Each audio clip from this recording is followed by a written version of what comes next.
আপনারা যদি গান মন খুলে প্রাণ খুলে মনের মধ্যে মুহাব্বতে মুস্তাফা নিয়ে যদি গাইতে থাকেন আর এই বাবা সে সুগন্ধি যদি কুড়িয়ে নিয়ে রাসূলুল্লাহ রওজার কাছে নিয়ে চলে যায় আর সালামের উত্তর যদি আমার চোখে আসে উত্তর কি জানেন? ওয়া আলাইকুম আসসালাম ওয়া রাহমাতুল্লাহি ওয়া বারাকাতুহু। এর অর্থ জানেন তো সবাই? অনেকে জানেন আবার জানেন না। তার মানে কি জানেন? যে আল্লাহ ওর প্রতি শান্তি বর্ষিত করো এবং আল্লাহর রহমত বর্ষিত করো এবং আল্লাহর বরকত বর্ষিত করো।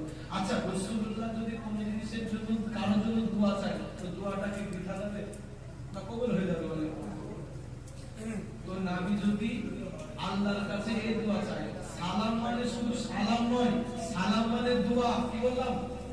সালাম হচ্ছে দোয়া, এটা মনে রাখবেন। আমি সালাম দিচ্ছি আসসালামু আলাইকুম ইয়া রাসূলুল্লাহ, ইয়া রাসূলুল্লাহ আপনার প্রতি আল্লাহর শান্তি বর্ষিত হোক, আল্লাহ আপনাকে ভালো রাখুক।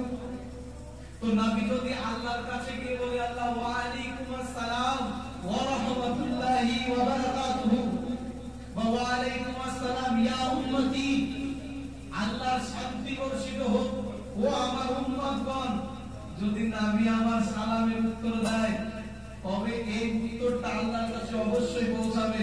তো নবী যদি কারোর জন্য দোয়া চায়, আল্লাহ ওই দোয়াটা কোনোদিন রাত করে না, কবুল করে নাই। আর নবী যদি দোয়া করে আল্লাহর মঙ্গল আমার প্রতি হোক, আল্লাহর রহমত বর্ষিত হোক, আল্লাহর বরকত বর্ষিত হোক, তো আমার আর কিছু লাগবে না? লাগবে বলেন? আল্লাহ যদি আমার প্রতি রহমত নাযিল করে, বরকত নাযিল করে, আমাকে শান্তিতে রাখে, আমার আর কিছু লাগবে না। তা সকলে মন প্রাণ দিয়ে মনের মধ্যে ভালোবাসা নিয়ে সকলে গাইবেন সালাতু সালামু